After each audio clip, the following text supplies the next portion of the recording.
Hello there, Maverick Currency traders. It is the middle of May, May 15th. This is Rob Reinhold here. Let's jump into today. What a great trading day today was. In this session, we're going to go over what happened today, and then we're going to take a look at the markets with a fresh eye, throw out everything we thought yesterday, and let's see what's actually going on today. We go through all of our currencies, rank them from the strongest to the weakest, and then we always look for those to pair up our trades. Disclaimer. This video was created for professional Forex and crypto traders. Maverick Currencies is a proprietary trading firm that employs professional traders around the world. Our traders trade firm capital and keep 70 to 80% of profits they generate. All trades and analysis in this video are for professional traders only.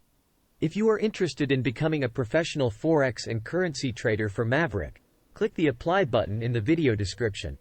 Let's break down what happened today.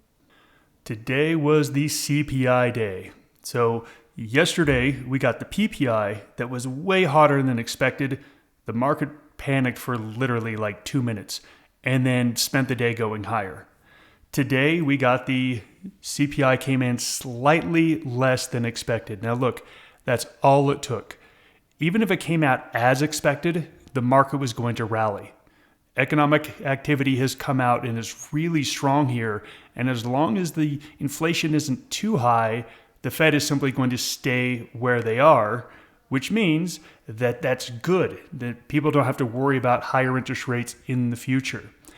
And you can actually see here that the 10-year bond has dropped all the way back down to 4.3%. That is very, very bullish for stocks. And so stocks, we made an all-time high today in the S&P 500. If we take a look at what happened in the currency world, you can see that the dollar got hit with this news. The fall in the bonds, the lower print on the CPI means that the Fed is maybe a little bit more likely to cut rates than people thought just yesterday. Anyway, the dollar fell apart. If you listened to my CPI preview yesterday, I talked about how I wanted to be short dollar. I wanted to be on a risk on trade and I wanted to be short dollar, and I came up with the Aussie to go long against it. It was a great trade. Turned out to be a good trade. We had a lot of our traders take this trade. The best trade would have been Kiwi dollar. That would have been the best trade, but when you take a look at both the Aussie and Kiwi on a daily chart, it told you to go with the Aussie. Look, still a great trade. A lot of traders are still in it. Looks good. Everything outside of that, you can see fairly flat. Everything else fairly flat outside of those couple currencies. So we always talk about really working hard before you even go out and take a look at a chart. Look at the right chart. And that's why we do our relative strength analysis, so we know the right charts to look at. Elsewhere in the world, we had the S&P up 1%, gold up 1%, oil up. Crypto had a big move as well. In my CPI preview video, I talked about how Bitcoin also was the other thing I wanted to buy. I did not end up trading it because I was in Aussie dollar, but crypto had a nice day as well. As you can see here, Bitcoin up 7.3%. Ethereum and Litecoin, and I talked about how these are underperforming. They lagged. So where are we now? That is the question. Let's take a look at where we are right here, right now.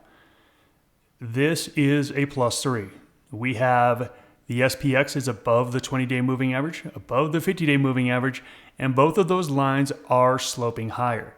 So on our scoring system, this is a +3 market. Look, I get that you might not feel it. You may not get the warm and tinglies. You might be worried about inflation. You might have all these other worries, but guess what? Those are your internal demons battling it out. On a chart, technicals are telling you this is a +3 bull market. And I really want to talk about this SPX chart because I want everybody to understand we have spent quite a bit of time consolidating. We had a big run in November, December, January, and then we kind of petered out in February. We've spent a whole lot of time basing. We are breaking out of this base. Very, very bullish chart pattern. I'm the most bullish I've been really probably since February or March. Let's take a look at what is on the calendar for the next 24 hours. And there's really only going to be one or two things that I'm concerned about. First one I want to talk about is the Australia Employment Report. That comes out tonight at 9:30 p.m. Eastern Time. If you are trading Aussie dollar, you definitely want to be watching this and aware of this. Expect some volatility around this announcement. All that means is, if you're in a position, make sure that your stop is wide enough to handle the volatility. You don't have to jump out of it, but make sure that your stop is wide enough. If it's not, then you can cut down position size, widen out your stop, and then add some positions back on if you get a favorable outcome, and then adjust your stop back up. There's lots of things you can do to reduce the risk right around this moment. Tomorrow, we also have this ECB Financial Stability Review. Now, I don't know too much about this. I am not an expert on the ECB banking system, but I wanted to point this out because I like the Aussie. I'm in Aussie dollar. I like the trade. Euro dollar was also my second trade I wanted to get in, and I think euro actually looks a little bit better to me for any new trades going forward. Because this showed up on the calendar, I need to be aware of it. I just need to be aware that it's there so I can make some adjustments accordingly. Let's go ahead and check out the charts of our currencies, rank them from best to worst, and then that will tell us where to hunt for the next 24 hours. Let's start off with the dollar chart. So this is a daily chart on the dollar. You can see I drew these lines last night. Clear breakdown. We do have some support in this area. I would love to be able to get a base or a bear rally to short. I would just love that. I don't know if we're going to get that. But for me right now, the dollar had a big move. It's exhausted. Look, it can always go further. We don't know that. But remember, we're trying to enter in the best places as possible. This isn't technically the best place to enter. So I do still like dollar short. I like it quite a bit. But what I want to see is I want to see a little bit of a bounce. Give me a little bit of a bounce. And take a look at we've gotten some bounces in here. Let me go down to a 1 hour chart. We've gotten a few bounces. If you see any candles like this, you want to be a seller of that dollar on any bounces. It does not look like it wants to bounce. It's likely going to base. You can take a short off of the breakdown after a fairly long base. But for me, again, dollar is great looking short. The problem is it's a little exhausted at this point. So I'm going to go to my next one on my list, Swiss franc. Swiss franc is my next favorite short. And this one looks in a much better position as far as a daily chart goes. We still have some room all the way down to 138 here on the Swiss franc basket. We've got some room for this to continue to fall. When we go in and take a look at this, it just looks like a little bit better trade. It's a little bit earlier on. With that being said, you can see I'm on a 1 hour chart here. We are getting a little bounce here. I would absolutely love a bounce. A bounce up to this area to take a Swiss franc short. So for me, dollar needs a longer period of time for consolidating or bouncing. Swiss franc is doing it. I do like the Swiss franc better. And let's check in on the yen. I do like the yen short, but we have that Bank of Japan overhang of they might come in and do something at any moment. It just makes it to where it's, for me, less desirable. I still like it short, but again, I'd like to get it off of a bounce. These kind of bounces. Up here, the Bank of Japan is much less likely to intervene than on days like this.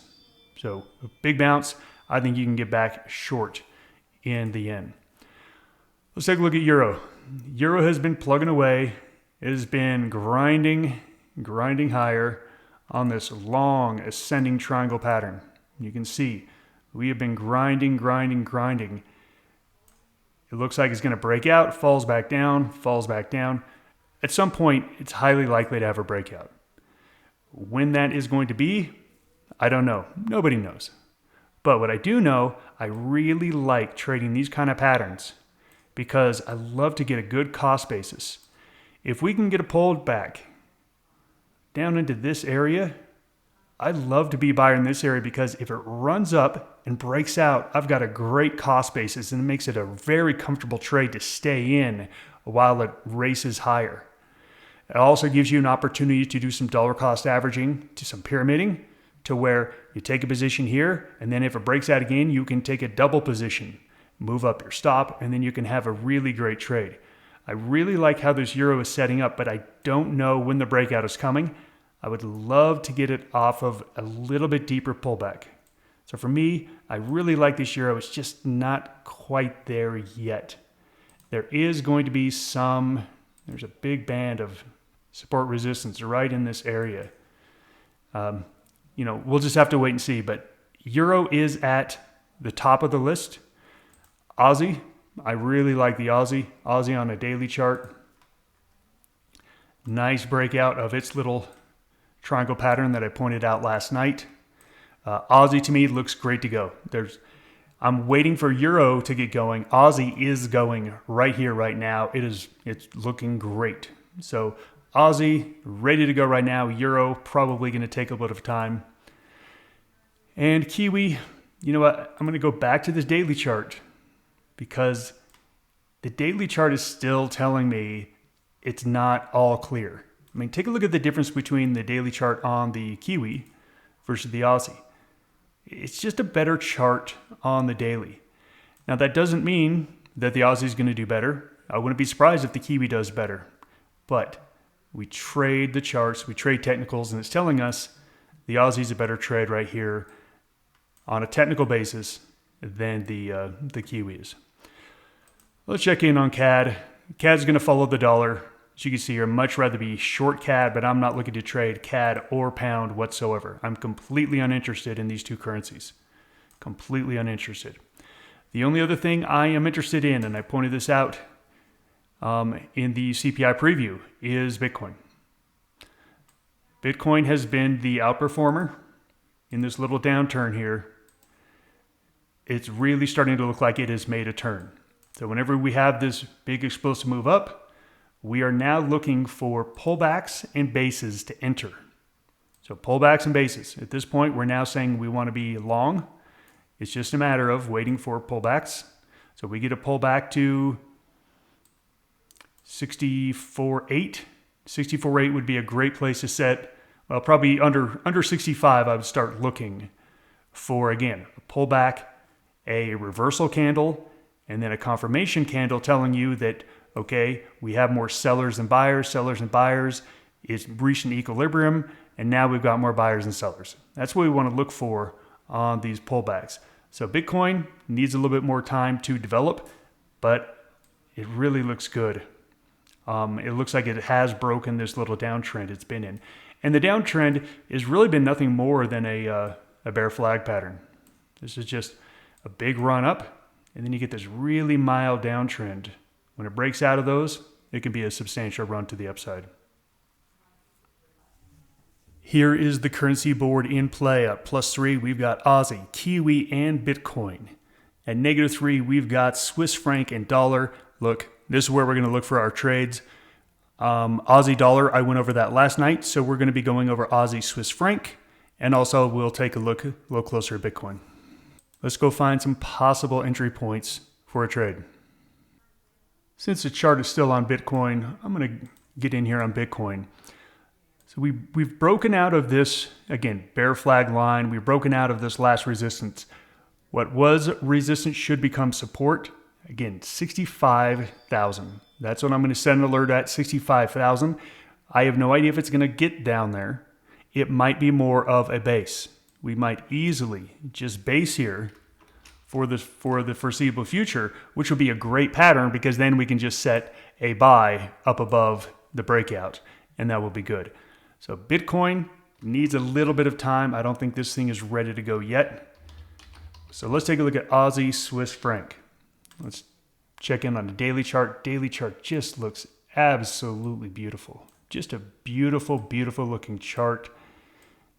As you can see, there's really no overhead resistance near term that we really have to worry about. This one looks great. Here's a question. How do we get in? Do we just get in right now? No, we've had a fairly significant run, about a 0.6% run over the last day. Let's let this cool off a bit. Let's let it cool off, pull back. But again, this pullback should not go below this 60-20. As you can see, there's not going to be much of a pullback here, if any. We could be getting a base. We might get a little bit of a pullback. I'm really going to be watching this one. If it can get down into the 60-25 area, give me a doji, give me a hammer, give me something, and then a green candle, I will absolutely look to take this trade. If it does base, remember, if it does base, then it's pretty easy. You just set your order up on top of that base, so maybe 60-45. So if it just goes sideways for the next day or two, 60-45 is going to be a very clear place to just hang out with that order when it breaks out and run. I'm expecting this bullish market move to continue. We have spent about 3 months basing, and now we're breaking out. You usually get more than 1 day of a breakout and then it falls back down. Sometimes it happens, but everything is very bullish at the moment. US and the Swiss franc, best shorts. Aussie and Euro, best longs.